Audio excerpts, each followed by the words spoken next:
বয়স কোনো ব্যাপার হলো? শোনো, নায়ক নায়িকাদের ক্ষেত্রে বয়সের কোনো ব্যাপার না। ভাই আমি আলম চিনতে পারেন না ভাই, বুঝে আসছিলাম যে নায়ক জসিম হওয়ার জন্য 10,000 টাকা দিয়ে ভর্তি হলাম, মনে আছে ভাই? কি যে করেন না আপনি মাঝে মধ্যে। আর কি রাস্তায় থাকেন কেন সবসময়? মিউজিক চালানোর ব্যাপারে বলেছি, তারা তো কোনো টাকাই দিবে না, বরঞ্চ উল্টো আরো টাকা চায়। শুনলাম ব্যায়াম করলে নাকি অনেক খাওয়ান দাওয়ান করতে হয়। আমার কাছে তো কোনো টেয়া নাই, তো এত টেয়া পামুকু? ভাই দেখা যাচ্ছে আপনি তো মনোবিজ্ঞানী ভাই, আপনি মনের কথা বলে দিলেন ভাই। ই আল্লাহ, দেখা যাচ্ছে কি দেখতেছি। আমার বিরুদ্ধে অভিযোগ? কি অভিযোগ ভাইজান? তুমি আশকার নামে কাউরে চিনো? আশকার? না ভাইজান, এই নামে আমি কাউরে চিনি না। চিনো না? ঠিক তো। দেখো, আমার লোকে মিথ্যা কইলে কিন্তু বিপদ আছে। ও ভাইজান, আমি আশকার নামে কাউরে চিনি না, তবে আশকার ইবনে বতুতা করে একজন দিছি। তুমি আমার লোকে ফাইজলামি করো? না ভাই। তুমি আমার লোকে ফাইজলামি করো? ফাইজলামি করো তুমি আমার লোকে? তুমি মানুষকে আমার পুরো নাম কইয়া পরিচয় দাও, হ্যাঁ? ভুলে গেছি। তুমি তারে চিনো কিলা? ওই ভাই, আমি যখন ওই ঢাকা ক্লাবে চাকরি করতাম, তখন ওই লোকের সাথে আমার পরিচয় হয়েছে। আর এই লোক তো মেলা পয়সাওয়ালা, এই লাইনে তারে ঢুকাইছো কেন? এ তো আমার ব্যবসা খাইয়া বইব, হ্যাঁ? তোমার কি তা অন্য কোনো প্ল্যান আছে? না ভাই, বিশ্বাস করেন আমার কোনো প্ল্যান নেই। কোনো প্ল্যান নাই? না ভাই। হ্যাঁ, সময় সুযোগ বুঝিয়া এখান থেকে বাগটায় যাই রায়। মিডিয়া লাইনে আপনি আমার বড় ভাই, আমি আপনার ছোট ভাই। যদি কোনো ভুল পান, আপনি এনে শাসন করবেন। বেইমানি করতে নাই? না ভাই। তুমি এই লোকরে এই লাইনে ঢুকাইছো আমার লগে কোনো আলোচনা কোনো পরামর্শ না করিয়া, আবার জেরা করার সময় তুমি অস্বীকার কর নাই। ভুল হয়ে গেছে ভাইজান। ভুল হয়ে গেছে? হুমায়ুন, আমি আমি সিলেটি ফুয়া। আমি যেই হাত দিয়া আদর করতাম পারি, এই হাত দিয়া আবার খুনও করতাম পারি। জি ভাইজান। মনে থাকে যেন? জি ভাইজান, মনে থাকবে। আর ভাইজান, আমি একটা কথা কই, আমার যদি কোনো অন্যায় পান, আমার যে টর্চারিং চেম্বার আছে ওই জায়গায় নিয়ে যায় আপনি আমার টর্চার করবেন, আমি কিচ্ছু কমু না। চুপ! আচ্ছা, এবার বলো, তুমি কোন ধরনের সিনেমাতে অভিনয় করতে চাও? কোন ধরনের মানে ভাইয়া? আরে সিনেমা বিভিন্ন রকমের হয় না, যেমন ধরো কমেডি, রোমান্টিক, অ্যাকশন, হরর। কোন ধরনের সিনেমাতে তুমি নায়িকা হইতে চাও সেটা জানতে চাই। অবশ্যই রোমান্টিক ভাইয়া, অবশ্যই রোমান্টিক। রোমান্টিক? বাস। শোনো, তোমার কোনো গল্প কি মাথায় আছে? কেন ভাইয়া, সিনেমার গল্প কি নায়িকাদের দিতে হয়? আরে না, নায়িকারা দিবে কেন? তুমি বুঝতেছো না কেন? বিষয়টা হলো, তোমার কাছে যদি কোনো গল্প থাকে, সেই গল্পটা তুমি রাইটারের সাথে শেয়ার করবে, রাইটার সুন্দর করে ওই রোমান্টিক গল্পটা লিখে ফেলবে, লিখে আমাকে দিবে, তাহলে তো হয়ে গেল, বুঝো না? হ্যাঁ আচ্ছা ভাইয়া, তাহলে আমার মাথায় একটা গল্প আছে, আমি বলি। আছে? আরে বলি মানে কি, আমি তো তোমার বলতেই বলছি, বলো। আচ্ছা, গল্পটা হচ্ছে এরকম যে একটা ছেলে একটা মেয়েকে লাভ করে, মানে ভালোবাসে, আর একটা মেয়ে একটা ছেলেকে লাভ করে। হ্যাঁ, মানে আর বলতে হবে না, বুঝে ফেলছি। তুমি যে গল্পটা বলতেছো এটা একটা হিন্দি সিনেমার নকল। ভাই, এটা আপনি কি বলেন ভাইয়া? ম্যাক্সিমাম রোমান্টিক ছবিতে কিন্তু একটা ছেলে একটা মেয়েকে লাভ করে, মানে নায়ক নায়িকাকে লাভ করে, তাই না? ব্যাপারটা থাকে। তেমন আপনি কি বলবেন যে সব ছবি কি নকল? যেমন যেমন হচ্ছে, আপনাকে বুঝে আমি, যেমন ধরেন ম্যাক্সিমাম রোমান্টিক মুভিতেই কমন ডায়লগ কি থাকে? আই লাভ ইউ, মানে ডায়লগ থাকে আই লাভ ইউ। হ্যাঁ, এখন আপনি কি বলবেন যে সব ছবি কি নকল হচ্ছে? তা তো না, তাই না? গুড। আমি এখন চিন্তা করে দেখলাম আমি সত্যিকারে একজন ভাগ্যবান পরিচালক, কারণ তোমার মতো একজন সুন্দরী এবং মেধাবী নায়িকা আমার সিনেমার জন্য আমি নিতেছি। আর ওই যে নায়ক নায়িকাকে, মানে নায়িকা নায়ককে বলে কি আই লাভ ইউ, হ্যাঁ আই লাভ ইউ বলে না, এই কথাটা শুনে আমার খুব ভালো লাগছে, বুঝছো? কি বলে যেন তোমার মুখ থেকে একটু শুনতে চাই, আবার বলো তো দেখি। বলে আই লাভ ইউ বলে, মানে ধরো আমি তোমার বললাম আই লাভ ইউ, বুঝছো? চলো চলো চলো।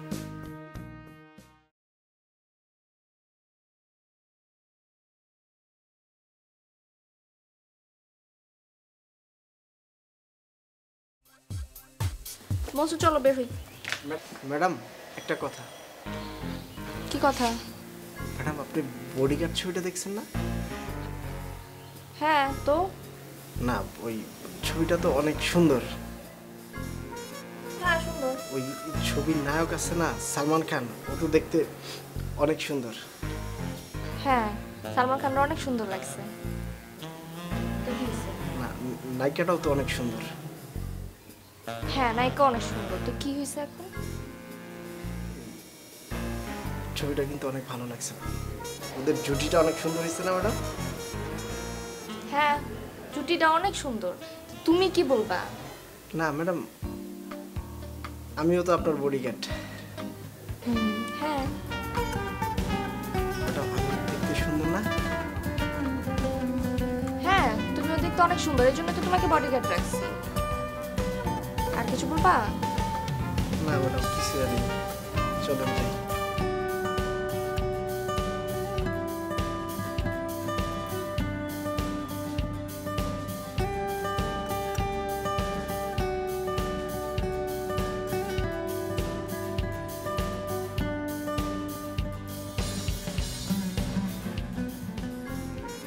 এই হুমায়ুন, জি ভাই।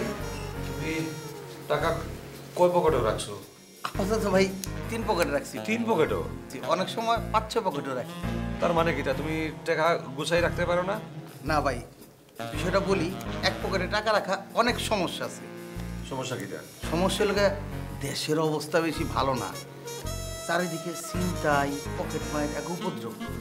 আর যদি মনে করেন আপনি 4-5 পকেটে টাকা রাখেন, এটা একটা সুবিধা আছে।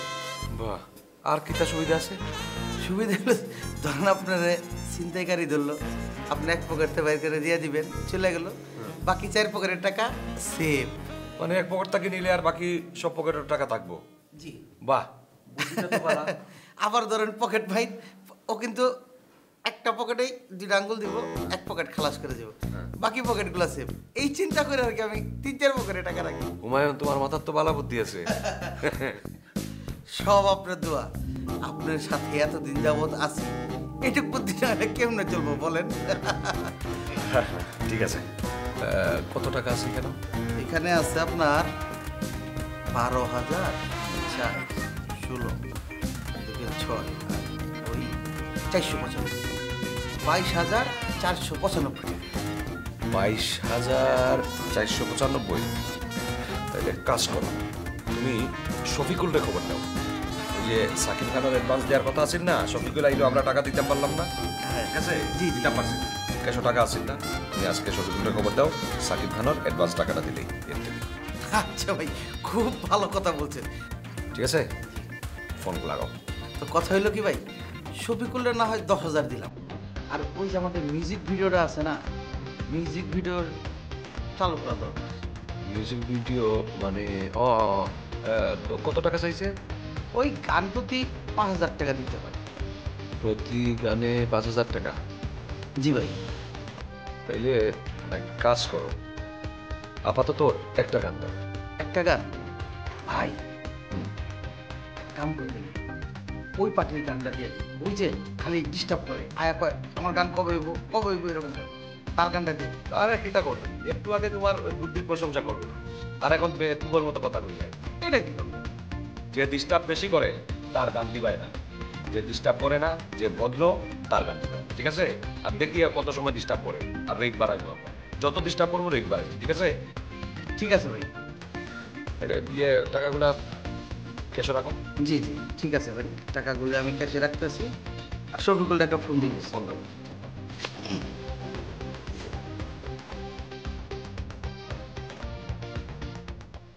হ্যালো। হ্যাঁ হ্যাঁ হ্যাঁ হ্যাঁ, ওয়ালাইকুম সালাম। না না না ভাই, কোনো সমস্যা নাই, সব রেডি। হ্যাঁ হ্যাঁ, আরে গান কালকের থেকে যাইব ডিশো, ঠিক আছে? আরে সব অ্যারেঞ্জ করে রাখছি তো, টাকা পয়সা অ্যারেঞ্জ আছে।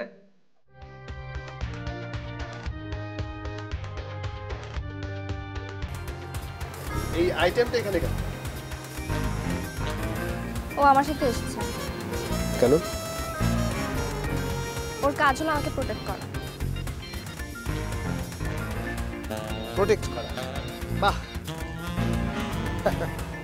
ভালো চিনির বস্তা খোলা রেখে মাছি পিঁপড়া পাহারা দেয়। সরি, বুঝলাম না। বাদ দেন, বোঝা দরকার নেই, অন্য কথা বল। না, বাদ কেন দিব? চিনির বস্তা, মাছি এসবও নাই। না, বলছিলাম যে চিনির বস্তা খোলা রেখে তো আর মশা মাছি পাহারা দিয়ে রাখা যায় না, সেটা বলছি। আচ্ছা বাদ দেন, আপনি কি আমার জন্য কিছু করবেন? আপনি এখনো কিছু করলেন না।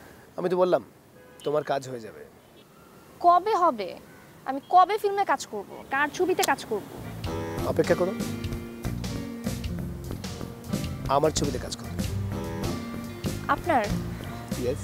আপনি পরিচালক হবেন? সবে তো রসুন বলেছি, তারপর দেখো কি হয়।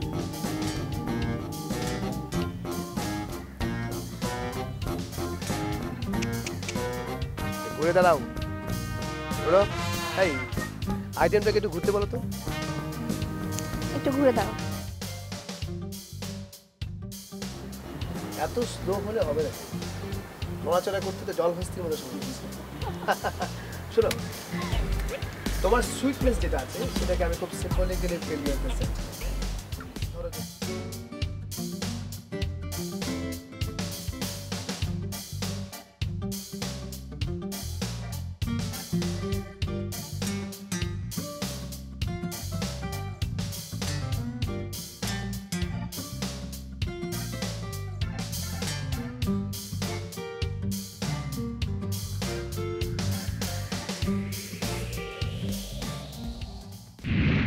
হ্যাঁ বাবু ভাই, হঠাৎ করে কি ব্যাপার ডেকে পাঠালেন? আরে শফিকুল, তোমারে তো আমি এমনিও ডাকতাম পারি, বাবর মিডিয়ার একজন তুমি না? হ্যাঁ, আজকে তোমারে ডাকছি আরেকটা বিশেষ কারণ আছে। ও যে তুমি যদি নাইলে না, ওই যে সাকিব খান রে বাবর মিডিয়া আনার ব্যাপারে অ্যাডভান্স টাকা কেশো টাকা আছে, বিল টিল দিয়ে শেষ, টাকা রেডি করে রাখছি, টাকা দেওয়ার লাগি রাখছি। না, সেই জন্য তো আপনি প্রায় ডাকেন, তো টাকাটা শেষ পর্যন্ত দিতে পারেন না। আপনাদের ক্যাশে 275, 525 টাকা থাকে, আজকে কত হয়তো 600 টাকা থাকে। টাকা থাকে না? না হুমায়ুন, কি ভাই? টাকার কামটা বার করে দেও শফিকুল রে। কত? 675 টাকা? 10,000 টাকা, পুরা 10,000। পুরা 10? হ্যাঁ, গুনতে হবে না তো? বিশ্বাস না হয় গনিয়া দেখো, গনিয়া দেখা বালা, টাকা গুনতে হয়। বাবুর ভাই, নদীর এক কুল ভাঙলে গড়ে আনে, নাম আমার শফিকুল। শফিকুল কখনো টাকা গনিয়ে নিয়ে না। Thank you, good, very good. বুঝতো, যত তাড়াতাড়ি সম্ভব তুমি সাকিব খানরে আমাকে ওই জায়গায় আনার ব্যবস্থা করো। হ্যাঁ, টাকাটা তো মাত্র পেলাম, এখন প্রসিডিং শুরু করি, তারপরে সাকিব খানের তো কথা বলি, আশা করি আমি পারবো। শফিকুল, এখন আসল কথা, টাকা তো দিলাম, করা টাকা দিলাম, ঠিক আছে? সাকিব খান রে বাবর মিডিয়া কবে আনবা এই কথা এখন কব। বেশি সময় লাগবে না, আমার মানে মাস তিনেকের মধ্যে আমি নিয়ে আসতে পারি। ইয়া মাবুদ, 3 মাস মানে হলো গিয়া 3 30 90, আর যদি 31 মাস হয়ে থাকে আরো 3 দিন লগে যোগ হইব, মানে 93 দিন। না 3 মাস না, তুমি 1 মাসের মধ্যে সাকিব খান রে বাবর মিডিয়া টানার ব্যবস্থা করো। আর এই 1 মাস 30 মাস, 31 মাস না, ঠিক আছে? যেইভাবে হোক তুমি সাকিব খান রে বাবর মিডিয়া টানো। শাকিব খান তো চাতা না, শাকিব খান একটা বাংলাদেশের সুপারস্টার, তার সিজন 3 মাসের মধ্যে পাওয়া যেটা ভাগ্যের ব্যাপার। সে কত মানুষের কত রকম সুযোগ দেয়। তারপর আপনি যখন বলেছেন, বন্ধু হিসেবে আমি ট্রাই করবো তাকে 1 মাসের নামায়। দেখো তুমি চাইতে পারবে, তোমার ফ্রেন্ড না? না না, অবশ্যই চেষ্টা করবো। দোস্ত, আমি একটা কথাটা শুনো মনোযোগ দিয়ে। তুমি এই ভাঙ্গা মাসের মধ্যে সাকিব খান আনার ব্যবস্থা করো, বুঝতে পারছো? আমগো ব্যবসার কিন্তু অবস্থা ভালো না। আমার দোস্ত শাকিব খান আমার দোস্ত, হ্যাঁ। আমি ট্রাই করবো, আমি এখন চাই। না শফিকুল, যেহেতু তুমি আইছো, তুমি তো বাবর মিডিয়ার একজন, আইছো যখন ক্লাসটা করাই যাও না। না না, আজকে পারবো না, আজকে ঝামেলা আছে, একটু কাজ আছে, অন্য একটা এসে ক্লাস। এক কাপ গরম কফি খাও। Thank you.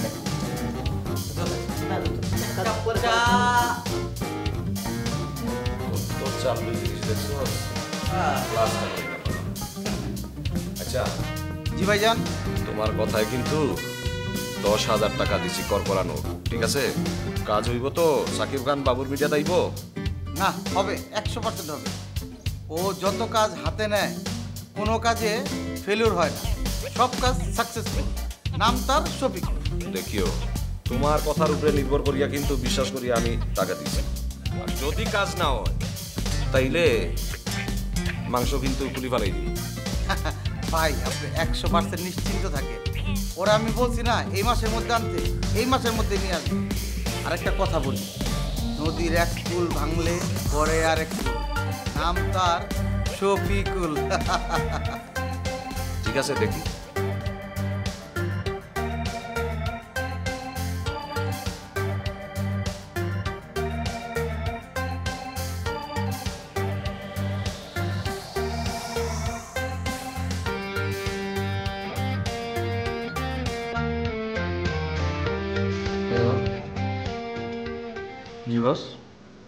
আমি যে তোমার লগে মন চুরে দিছিলাম, পরে তো দেখতেছি না করে কি থাকো। কি আর কোনো মনসুরের কথা বস? মনসুর তো পোল্ট্রি মারছে। আমার লগে পোল্ট্রি মারছে মনসুর? কি কইতাছে তুমি? মনসুর পোল্ট্রি মারছে? আপনার লগে আমার লগে ওস্তাদ আমার তো দেখা যায় না, কোনো কাম ওরা পাই না। এই আমি না বুঝলাম, কিন্তু করে কি? সারাক্ষণ ডাইনার লগে থাকে। তোমার লগে পোল্ট্রি মারলো কেমন সেইটা খোলা সাথে রাখো। না বস, যে আপনি তো ডাইনার পেছনে তদন্ত করার জন্য আমার দায়িত্ব দিয়েছিলেন। আমি এবার আমার থেকে কিছু দায়িত্ব মনসুরে ভাগ করে দিয়েছিলাম যে তুই সারাক্ষণ ডাইনার পেছনে থাকবি। তো ডাইনার পেছনে থাকতে থাকতে মনসুর নিজেই ভাও হয়ে গেছে, এখন সারাক্ষণ ডাইনার সাথেই থাকে। কোন বস এটা করবি না? মনসুরের যেখানে পাইবি তখন ধরে আনবি।